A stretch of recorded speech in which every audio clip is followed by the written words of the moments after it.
Today's topic is the overly busy practice. Some doctors are actually experiencing that right now, and I thought they'd like to hear some thoughts that I have on that.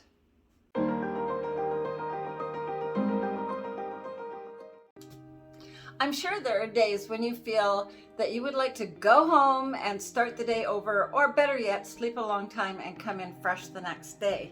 Some of that is from having an overly busy practice. And that overly busy feeling is hard to fight sometimes, but there are actual reasons that cause it. Now, one of the things is that you are a provider, and that is what you're probably doing most of your day, and that's as it should be. But quite often you get a lot of interruptions and a lot of staff issues coming up that you need to deal with, patient issues that you have to deal with, and so on. And all of this is a different hat than your provider hat. That is the CEO or the executive, shall we say, of the practice that is dealing with all those issues. But to mix them up throughout the day along with your provider hat can make you feel extremely overwhelmed and overly busy, to the point that you may even want to close the practice or shut down some of the hours or stop taking new patients. I actually know practices that have stopped taking new patients because they can't stand dealing with the number that they have. So I made a list of why it might be like that. So I'm going to go through each of these things. There's 18 different reasons, and I thought it'd be fun to have a look at those. Now, there is one buried in there that is the exact reason why you're having all of these feelings and overwhelmed feelings and too busy and scrambling and so on. Okay, so let me go through these one by one. I've got them written down so I don't forget any. Number one, you may be understaffed. Some practices actually have 3 staff when they should have 4, or they have 9 staff when they should have 12, and they're trying to get by on too few. Now, this is happening sometimes just because staff, like we have a big practice we're working with right now, and she had a staff go on mat leave and a staff get sick with COVID at the same time. And so that created pandemonium, needless to say. And others, another one had a staff member leave, which was very good. We wanted her to do that. And then the one who was to replace her sprained her ankle. So where there was 5 originally, then there was 4, which is good, except then the sprained ankle happened, and now we're down to 3, meaning no receptionist, because for a few days she had to be off of her feet. These things happen, but sometimes you're just plain understaffed. When you have one extra person who can fill in different spots, can totally change the complexion of the practice. Number 2, you may be overstaffed and they get in your way because you don't know what to do with them. You see them sitting there doing nothing, so you try and think of things that they could be doing. And instead of just being the provider, you're now the provider of things for overstaffed situations for them to do and get busy and be productive enough to be worth their weight in salt, or in other words, their paycheck. Number 3, maybe you have an undertrained staff. Sometimes staff are not trained enough on what their jobs are exactly and what they should be doing and the best way to do it, and years of experience do not even make it that they always know what they're doing or should be doing. All right, just because they've been on the job doing it wrong for all these years doesn't mean there isn't a better, more efficient way to do things. And so not having enough training for them can definitely be a problem. We run into this all the time. In fact, office managers, who are wonderful people because they really want to help you, are not trained as office managers. They're just trained on the job from places they've worked, but there are a lot of tools, like with you, that they don't have. So what's the next one? You may be a type A personality, and you just have to deal with you. Just kidding. Or it says you may be a martyr. Like nothing, all these things are happening to me. Why are they happening to me? That's a martyr complex. So skip that one. Anyway, the next one is you love being the practitioner, but you have no training as an executive. That is very common because in school they did not train you with your 7 or 8 years of post-secondary education on how to be a boss, on how to give orders, on how to give positive orders, on how to delegate, on how to train staff, correct them, blah, blah, blah, blah, blah. Even an MBA program absolutely does not train you how to run a practice. We know this because a bunch of our clients have MBAs and they thought that was a solution. And it's not, because it doesn't teach you specifically how to run a healthcare practice and all the best ways to do that, given that you're also the provider. A lot of people do MBAs because they're going to go work at IBM or other places like that where they are an executive all day long. And once they get hired, they then get trained for their job, because an MBA does not specifically train you for anything other than the big think picture of management. Okay, so number 6, the staff may not be clear on exactly what your goals are. It's really hard to get there if you don't know where there is. That's a famous saying. And the staff need to know where you're aiming, like what's the ultimate goal for this year, next year, 5-year plan, and so on. It could be that the scheduling of patients may be being inefficiently done, and we've seen this a lot, where you're doing a really big procedure, but you have to run out and deal with other issues of patients coming in. You may be wanting to do all the new patients in the morning or something like that. Might be a better idea, and then the other ones throughout the day are the already existing patients. There's many different ways for scheduling. We always teach our clients how to book ideal days so that the efficiency increases. But staff also do weird things, like they book a patient in for 45 minutes, or depending on the type of practice we're talking to, it could be a 15-minute period for a chiropodist or podiatrist. But really the patient only needs 7 minutes. So now you've got 8 minutes wasted time that isn't enough time to get into something else. So that is very frequent. The layout of your practice could be wrong. This is really interesting.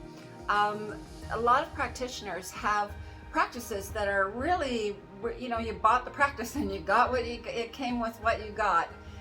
In terms of where your treatment rooms are, and so the footsteps may be all wrong, where you're doing a lot of steps back and forth to the reception all day. People are bumping into each other, etc., which right now during COVID and distancing and so on is a bad thing. So sometimes it's just that, and I don't know what to suggest about that, except to possibly look at what you could do to rearrange or move a wall or something. There are very, very good interior designers out there that can come up with some interesting solutions for you on that. Maybe you're talking too long with each patient or client. I know a lot of doctors who, they figure their practice is their social activity, because when they go home, they don't see anybody except their husband or wife and maybe the kids, if you still have kids at home, and so on. And so you talk a lot with the patients, and it's almost like you feel like you have to talk long enough and build enough of a relationship that they'll go ahead with your services. When in actual fact, we have a sales workshop, and there's exact things that you need to say that will actually get the patient to choose ideal care and go ahead with what you are presenting to them, but without having to talk a long time to try and get them comfortable or whatever, because there's easy ways of doing that. You may be way overdue for having an associate. That can happen. Sometimes our clients are getting too many emergencies coming at them because it's booked out too far, and so patients need to come in sooner than that, so it throws your schedule off, and then you run behind, which I think might be one of the next ones.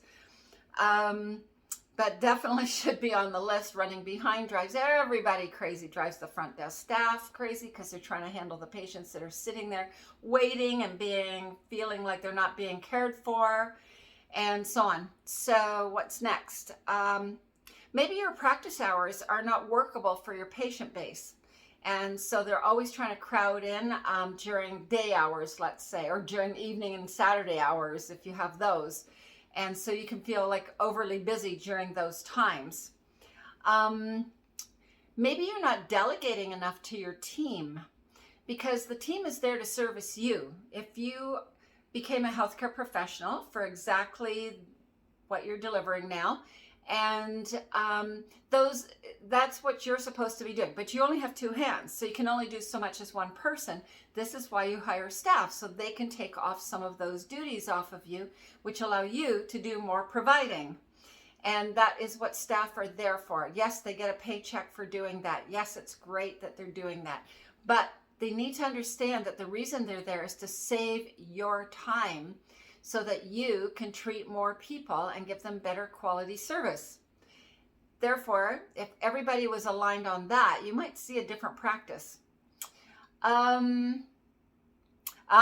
Your systems of follow-up and accountability may be lacking. So you may toss off orders to the staff, get this done, order that, and so on, and you expect it to be complied to. And, months later, you find out it never did get done.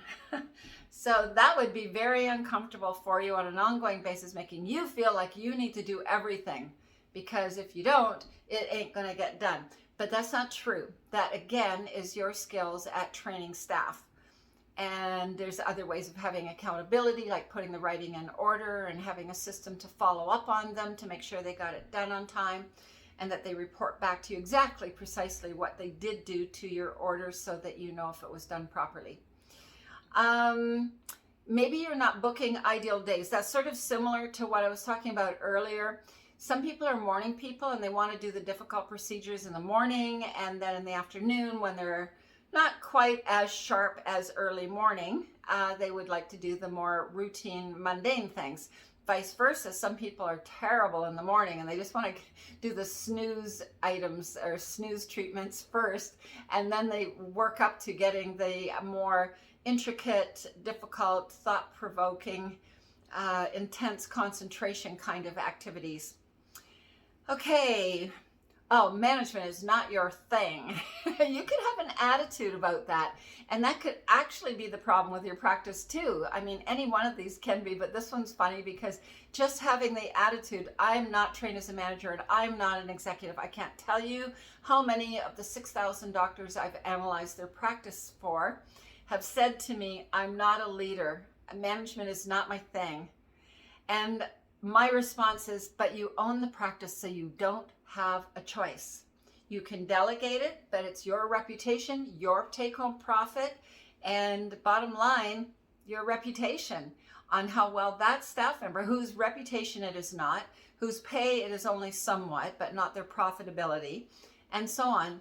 And so giving it to somebody who does not have the same level of interest in the practice doing totally awesome is a dangerous thing to do, and to just abdicate as the leader. You can't do that, not if you own a business. Best to sell to one of these corporations that are buying practices and come in every day and just do your work as the associate.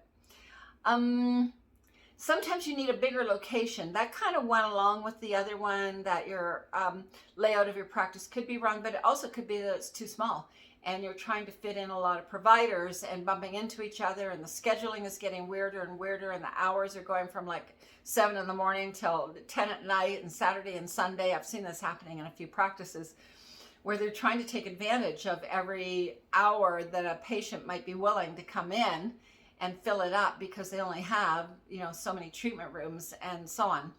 So you might need a bigger location. People do outgrow them. Like for a dental office, to only have 3 operatories or 2 operatories is crazy, because you're just not treating as many people as you should be if you had 4 to 6 operatories for you and your hygienist, for instance.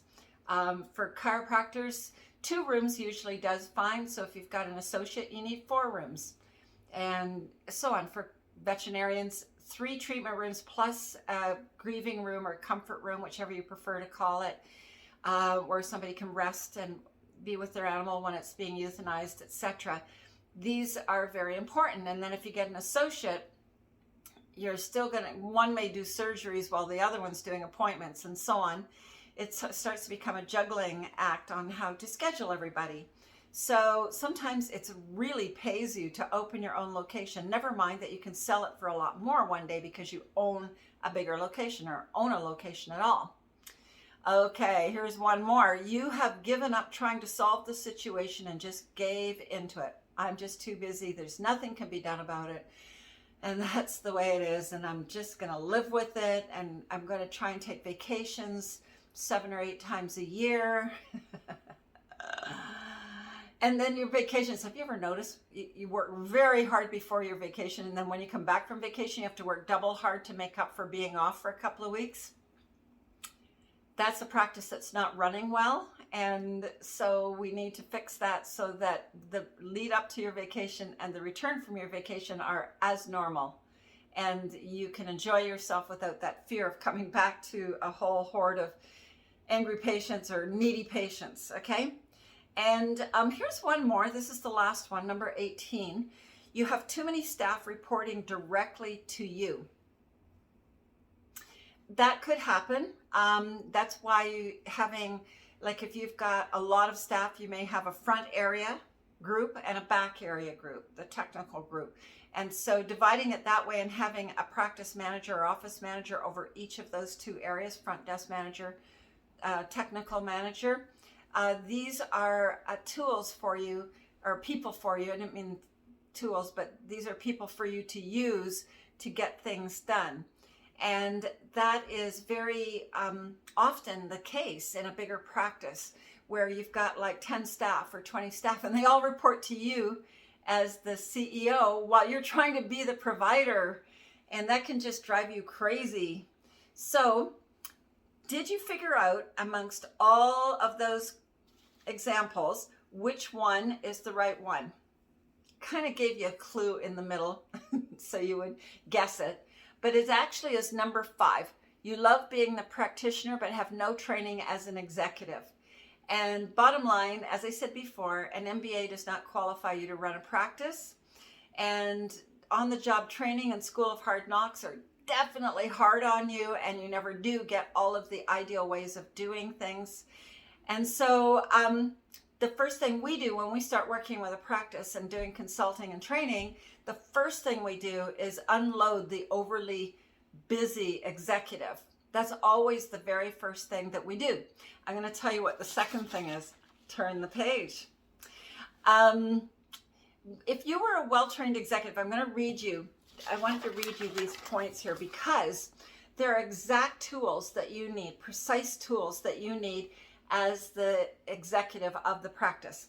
You need stats to measure performance quality on a weekly and monthly basis. You need delegation techniques, organizational skills, knowledge of how to schedule ideal days, leadership abilities and skills, tools for training your staff, marketing know-how, financial planning knowledge, strategic planning techniques, and much, much more. See if there's any others on the list here. Well, all I have to say is these overload situations are handled by having a well-trained executive who knows what to do, and it makes a huge difference in your life if you actually know how to fix all of those issues and you have all of those skills. And that is a little sales point. Sorry, I had to throw it in, but that's exactly what my company does. Is we have little courses on management skills that will fix all of those issues that I just named. Plus we have consultants that handle day to day every single issue and question that you have day to day about your practice and the best ways to handle things. So, you know, we do a year-long process with our clients usually, and they always go up 100,000 to sometimes 300,000 during the year that we work together because we have tools that will make that happen. So I do want to ask you to like my talk today if you did, and subscribe to our YouTube channel because I have a channel and we have playlists on different topics. You might like to go and see what some of the other topics are and share it, of course, with your friends. And if you're interested in having a practice analysis, which is free and it's 3.5 hours long, I have done 6,000 or so of these, many, probably a lot more, and one-on-one with doctors all over Canada and a few in the US. And I'm pretty good at telling you exactly what needs to be done in your practice and what you should expect return on investment wise if you go ahead with us or even another company possibly. though I think we're the largest in Canada and the only one in Canada for some of the professions. So here we are, we're available, we're willing to help. Give us a shout, let me meet with you and talk to you about your practice and see what can be done. Okay, so Janice Wheeler signing out. Bye for now. To get your practice analyzed, contact the Art of Management at 416-466-6217.